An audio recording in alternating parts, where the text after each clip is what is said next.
9주차 다문화 상담의 주요 이론 요약 강의를 시작하겠습니다. 강의 내용은 주교재와 부교재를 참고하였습니다. 본 차시의 수업 목표는 다문화 사회와 다문화 상담, 다문화 상담의 주요 현상, 다문화 가족 상담자의 역량, 다문화 상담 장애물과 상담 관계 및 개입, 다문화 가족 상담 이해와 기법에 대하여 그동안 학습한 내용을 정리함으로써 다문화 가족 상담에 대한 이론을 조망할 수 있는 능력을 기르는 데 목적이 있습니다. 문화란 한 집단의 역사, 경제, 환경 및 정치적 영향력에 의해 형성된 삶의 방식이며 학습되고 전수된 믿음이나 가치 및 관습을 통해 형성된 세계관의 표상이라고 할 수 있습니다. 그러므로 모든 개인은 문화적 존재로서 문화적, 민족적, 인종적 유산을 지닌다고 할 수 있겠습니다.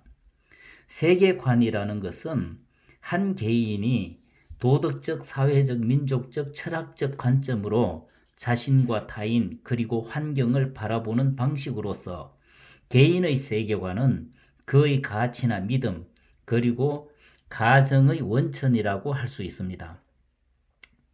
코베리는 우리는 세상을 있는 그대로 바라보는 것이 아니라 우리의 방식대로 바라본다고 한 것은 세계관에 대한 설명을 한마디로 알기 쉽게 설명한 것이라고 할 수 있겠습니다. 그러므로 세상은 보는 사람의 관점에 따라 다 다를 수밖에 없습니다. 어떤 사람은 이 세상을 천국 같다는 사람이 있는가 하면 어떤 사람은 지옥 같다는 사람도 있습니다. 똑같은 세상이 각 사람의 세계관에 따라 달리 보인다는 겁니다.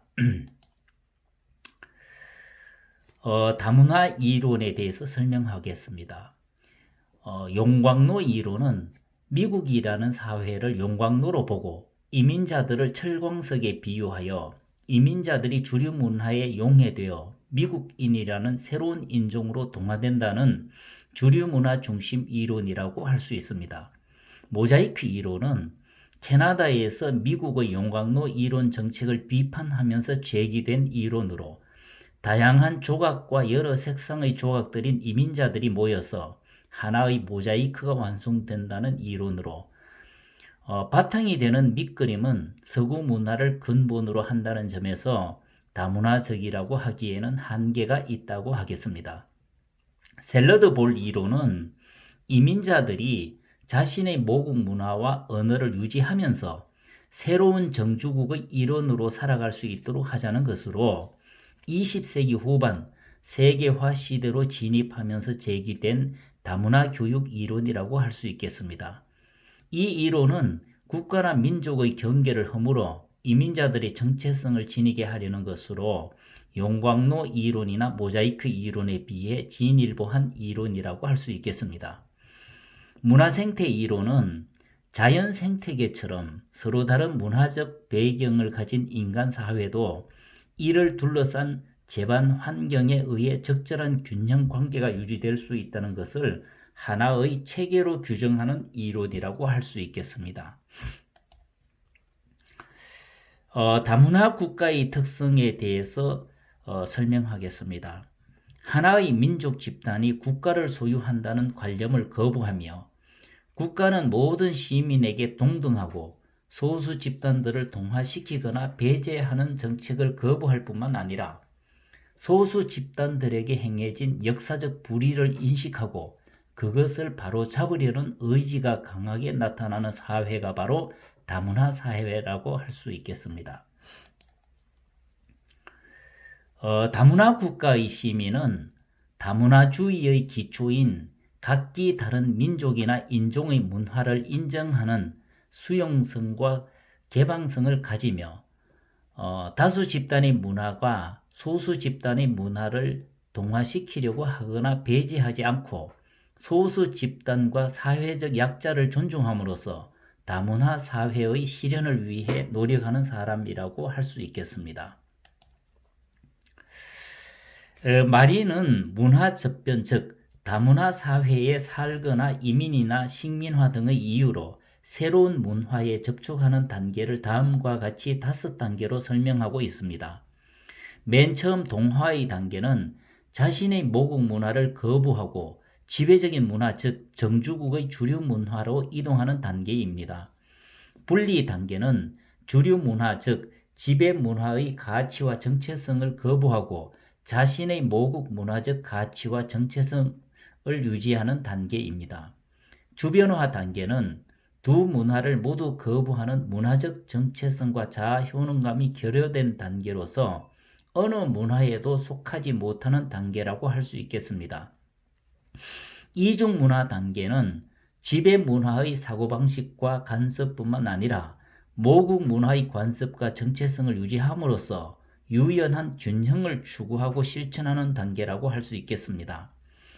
마지막으로 이중 문화 역량 단계는 다양한 상황에 따라 적절하게 대처함으로써 높은 탄력성을 유지하고 실현하는 단계라고 할 수 있겠습니다.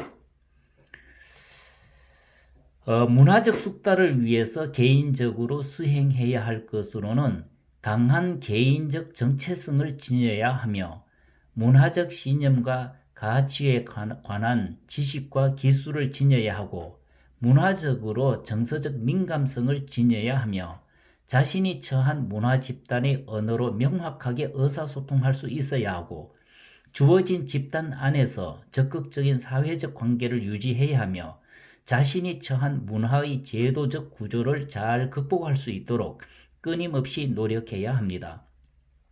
아마 여러분들 주변에도 많은 다문화 가족이 있을 겁니다.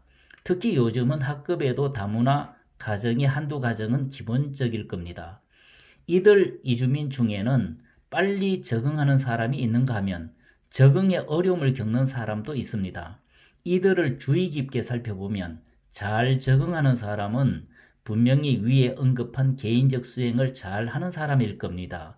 문화적 숙달을 위한 개인적 수행은 바로 다문화 가족 상담이 궁극적으로 지향해야 할 방향이라고 할 수 있겠습니다. 우리나라로 이주한 결혼 이주 여성이 겪는 어려움은 한국 사회의 차별과 의사소통, 가부장적 가치관, 문화적 편견, 무시와 소외, 사회적 불이익 등으로 사회적 부정을 겪으며 특히 이들은 가족 간의 사소한 오해가 점점 커져서 가족 간의 갈등이 심화하고 자녀 양육이나 교육 방법의 차이로 인해서 부부 간 또는 가족 간의 갈등을 겪는 것으로 나타났습니다. 부모 자녀 간의 갈등과 사회 부정은 영유아기 자녀의 언어 발달 지체를 초래하고 대부분의 자녀가 유치원과 초등학교 시기가 되면 이주한 부모를 무시하는 경우가 발생한다고 합니다. 또한 결혼 이주 여성이 호소하는 가장 큰 어려움은 경제적 곤란에 직면할 때라고 합니다. 이들은 언어 장벽으로 주로 단순 노동에 종사하며 직장이 안정적이지 않을 뿐만 아니라 임금 수준이 낮고 이들이 원가족에게 송금하는 것이 부부싸움의 발단이 된다고 합니다.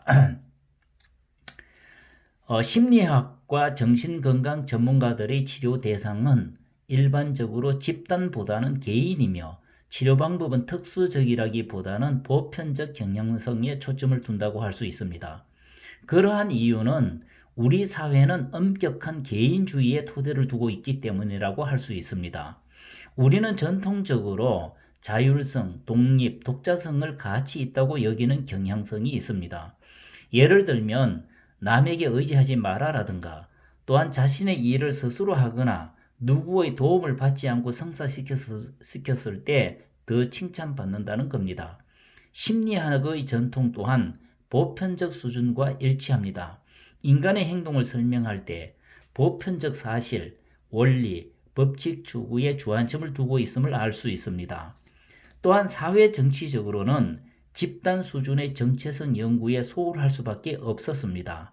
인종이나 성, 그리고 장애 등과 같은 차별적 이슈는 개인적 편견과 불쾌감을 초래할 수 있기 때문에 자연적으로 연구자들은 이러한 집단적 이슈들에 대한 연구를 피할 수밖에 없었다고 할 수 있습니다.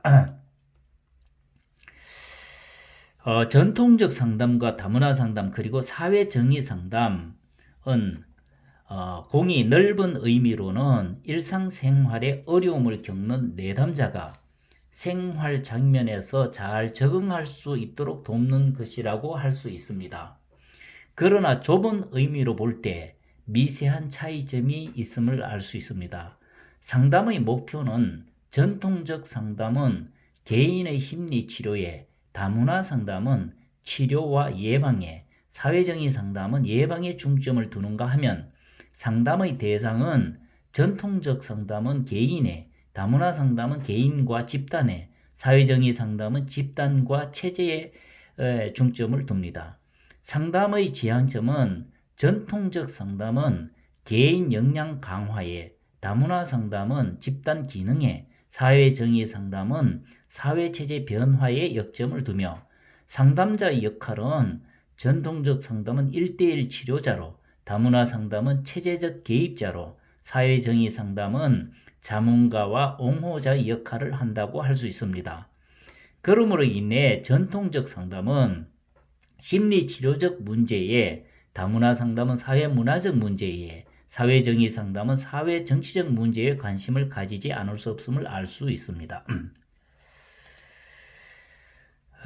전통적 상담의 주요 관점은 심리 내적 상담 모델로서 병리적인 척도와 개인을 변화시키는 능력에 초점을 두며 상담의 도구는 주로 언어로서 언어를 활용하여 상담을 하기 때문에 상담 기법은 언어를 중심으로 발전하였고 사회정치적으로 중립적 입장을 취하기 때문에 상담 활동이 사회정치적 영향에서 대체로 독립적이라고 할 수 있습니다.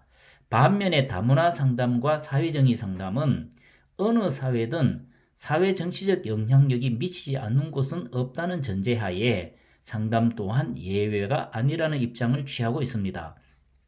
또한 전통적 상담은 심리 발달이 선형적이며 문화적 동질성을 바탕으로 보편적인 과정이 중요하다는 규칙성의 적용을 강조하고 있습니다. 지금까지 전통적 상담 분야에 영향력을 미친 심리학자는 거의 모두가 유럽의 문화를 소유한 인물이라는 것을 참고하여 공부한다면 다문화 상담이 태동될 수밖에 없었던 이유가 조금은 이해되리라 생각합니다. 이장호는 상담은 자신의 행동과 삶의 변화를 희망하는 내담자가 상담자를 만나 당면 문제를 해결하고 심리적 성장을 이루는 전문적인 과정이라고 상담을 일반적으로 정의하고 있습니다. 반면에 다문화 상담은 내담자를 이해하기 위해 내담자가 태어나서 성장한 배경의 문화적 특징과 상담자의 문화적 특징에 대한 인식을 상담 작업에 통합하는 것이라고 합니다. 물론 다문화 상담도 전통적 상담과 마찬가지로 내담자가 스스로 자신의 문제를 이해하고 해결을 하도록 돕는 것을 1차적인 목적으로 합니다.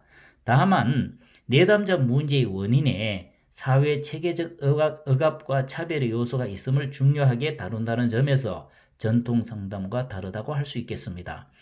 우리가 억압받는 사람들의 목소리를 들을 수 있는 능력을 촉진하거나 차단하는 것은 우리의 감정입니다. 이러한 감정은 우리 자신이 인종적 문화적 존재임을 깊이 이해하고 문화적으로 다양한 내담자의 관점을 이해하도록 강화할 수도 있고 약화시킬 수도 있다고 사라 윈터는 말합니다. 상담에서는 무엇보다도 감정의 중요성을 말하고 있습니다. 전통적 상담이든 다문화 상담이든 상담만 잘하면 되지 않는가? 앞에서도 우리는 전통적 상담이라고 하는 것은 정신건강 활동 자체를 기본적으로 엄격한 개인주의와 개인적 책임 그리고 자율성 등을 가치 있게 여기는 백인 중요층의 활동으로 특성화할 수 있다고 하였습니다. 전통적 상담의 인간관은 자신의 행동과 어려움은 자기 자신에게 책임이 있다고 여깁니다. 그렇기 때문에 내담자들은 자신의 문제를 자기 스스로가 결정해야 하며 자신의 불행 또한 기본적으로 자신이 스스로 책임을 져야 한다고 가정합니다. 그래서 전통적 상담은 문제를 개인 중심적으로 보며 문제가 인간 내부에 있는 것으로 간주합니다. 그렇기 때문에 전통적 상담자의 역할은 내담자 스스로가 행동할 수 있도록 자기 탐색을 격려해 주는 것이 되어야 한다고 주장합니다. 이처럼 개인 중심적 접근은 문제를 인간 내부에 있는 것으로 보기 때문에 무엇인가 일이 잘못된다면 그것은 전적으로 내담자의 책임이라는 겁니다. 반면에 앞에서 다문화 상담 전문가들은 소수 집단 내담자가 겪는 수많은 문제가 그들의 내부에 있는 것이 아니라 외부에 있기 때문에 그들이 겪는 문제가 편향이나 차별 그리고 편견 등에 의하여 비난받아서는 안 된다고 주장하는 겁니다. 그래서 조현정이 건강한 사회에서 나타나는 병리적 반응인가 아니면 병리적 사회에 대한 건강한 반응인가에 대한 물음은 이런 의미에서 다문화 상담적 메시지가 아닐 수 없습니다. 민족 중심의 단일 문화주의는 역사, 가치관, 언어, 전통, 예술 등 자기 민족 문화유산에 대해 우월성의 신념을 갖습니다. 그리고 민족 중심 단일 문화주의는 다른 민족의 열등함에 대한 확신을 갖고 있습니다. 소수 인종과 민족의 문화 즉 이들의 생활 양식이나 행동 방식은 열등하며 덜 개발되었고 덜 시민화되었으며 심지어는 병리적이라고 생각합니다. 또한 민족 중심 단일 문화주의는 그들의 기준과 신념을 약한 집단에게 부과하는 권력을 가지고 있으며 그 사회의 프로그램, 정책, 행동, 구조, 기관들의 영향력을 행사합니다. 이와 관련하여 존슨은 정복하고 억압하며 개인과 집단들을 전체 사회에 의존하도록 강요하기 위해 보완된 정책이 인정되는 것을 체제적 인종주의라고 명명하였습니다. 민족중심 단일 문화주의는 또한 보이지 않는 장벽을 만듭니다. 인간은 문화적 조건의 산물이기 때문에 그들의 가치와 세계관은 의식적 수준 밖에서 작동하는 보이지 않는 장벽을 형성합니다. 인종차별주의, 성차별주의, 동성애 혐오 등은 의식적 의도적인 동시에 무의도적이라고 할 수 있다는 겁니다. 문화적으로 다양한 집단에 대한 잘못된 정보는 우리가 스스로 선택하는 것이 아니라 사회적 조건화라는 과정을 통해 저절로 주어지는 것이라고 할 수 있습니다. 다문화 사회로 나아가는데 가장 크게 방해되는 것은 우리의 개인적 신념과 체제를 통해 편견과 차별을 영속화시키는 무의식적이고 무의도적인 행위를 알아차리지 못하는 것임을 인식해야 합니다. 그렇지 않으면 소수 집단은 희생자가 되고 다수 집단 또한 자신도 모르게 억압자 역할을 하게 되어 결국 희생자가 되는 겁니다.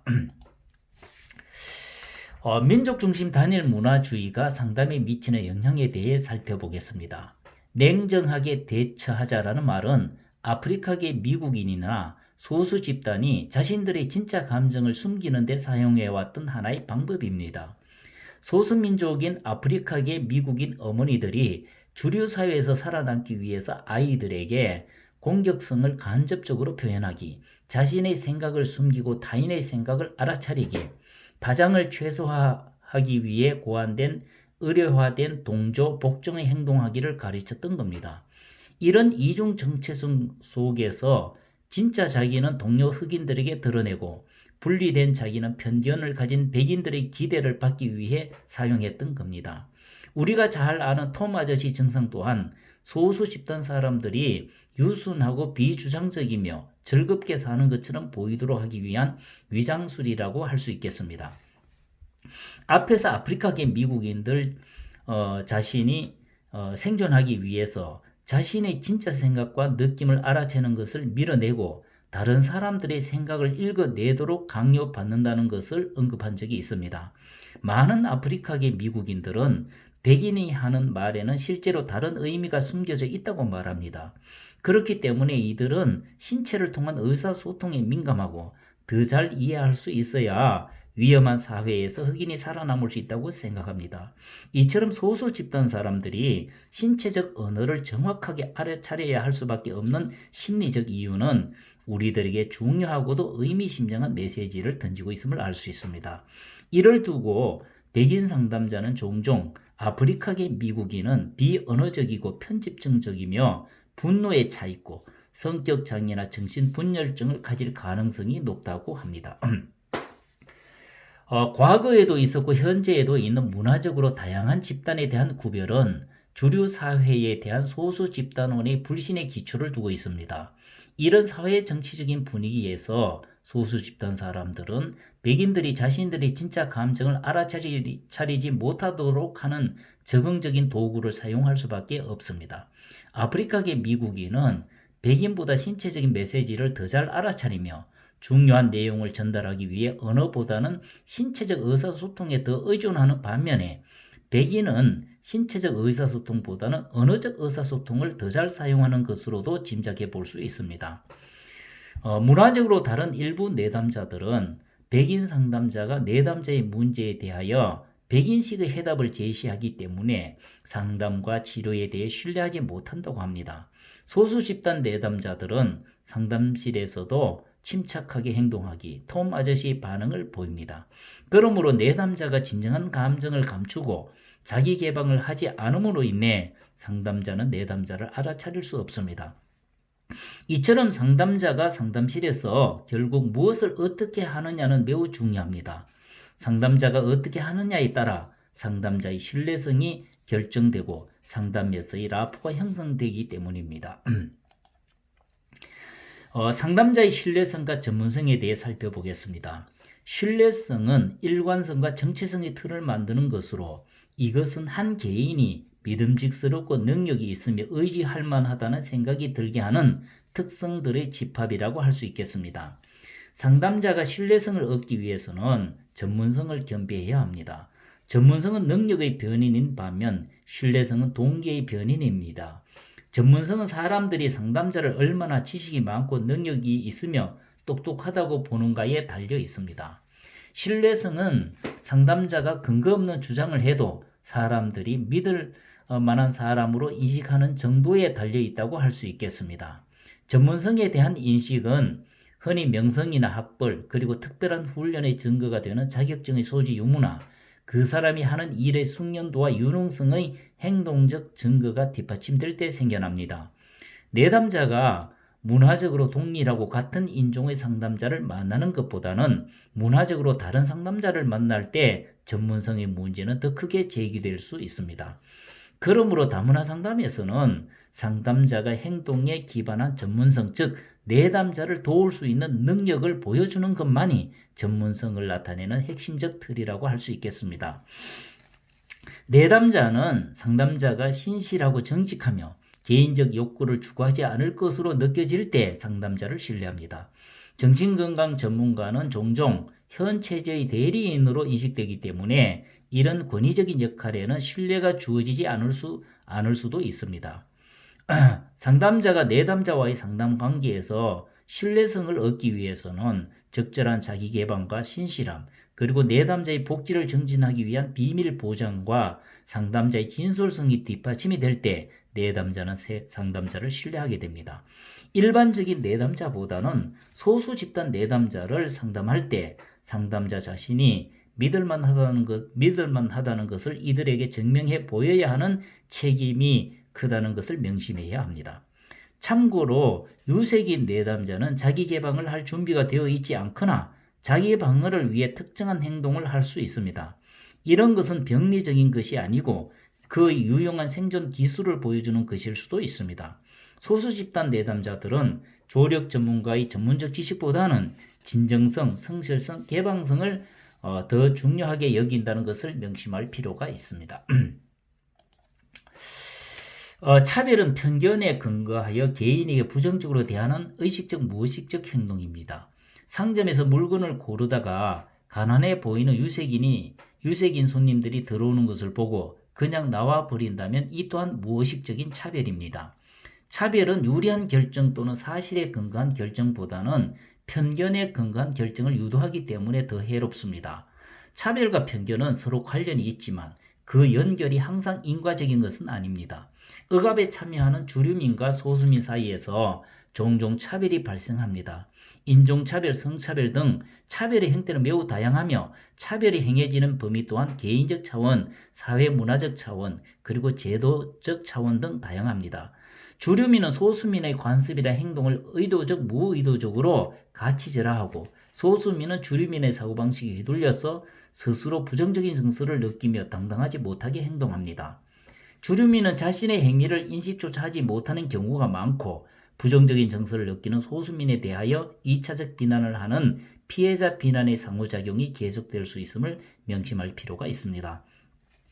차별은 예상되는 순간에 일어나기도 하지만 예상되지 않은 순간에 지나가 버리는 경우도 많습니다. 따라서 차별을 받는 사람조차 부정적이고 막연한 느낌만 있을 뿐 원인을 명확하게 파악하기가 어렵습니다. 만성적으로 굳어진 편견이나 선입견에 의한 차별은 더욱더 그 근원을 알기 어렵습니다. 차별에 저항할 경우 오히려 반항적 성격 탓으로 귀인되면서 소수민은 더 곤란한 처지에 놓이는 경우가 허다합니다. 이는 주류민의 힘에 도전했다가 처벌을 받는 셈이라고 할 수 있습니다. 그렇기 때문에 소수민은 자신이 받는 차별에 둔감해질 것을 은연중에 요청받을 수밖에 없다는 것을 주류민 상담자는 명심할 필요가 있습니다. 이처럼 상담자는 소수민 출신의 내담자가 자신의 잘못과 관계없이 차별과 억압을 받는 것에 대하여 민감하게 알아차려야 합니다. 이상으로 9주차 1강 강의를 모두 마쳤습니다. 경청해 주셔서 감사합니다.